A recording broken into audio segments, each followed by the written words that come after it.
Au Soudan, plusieurs sources font état du décès dans le week-end d'au moins 500 personnes lors de plusieurs affrontements dans l'état du Nil bleu au sud-est.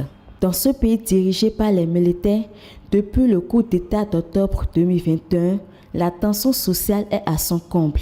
Plusieurs décès ont déjà été enregistrés au cours des manifestations antérieures. Celles de ce dimanche 17 juillet, dans les rues de Khartoum et de plusieurs villes soudanaises, ont été organisées pour venir en aide aux victimes des affrontements observés dans l'état du Nil bleu. Non au tribalisme, non au racisme.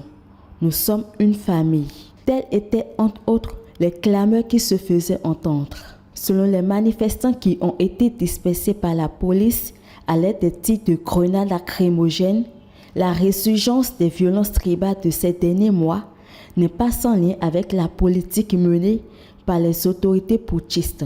Selon la directrice de l'Institut Confluence Advisory, la chercheuse soudanaise Koulou Keur, ce sont les intérêts miniers de certains membres du pouvoir, notamment le numéro 2, le général Khaimedi, qui sont à l'origine du retour des conflits.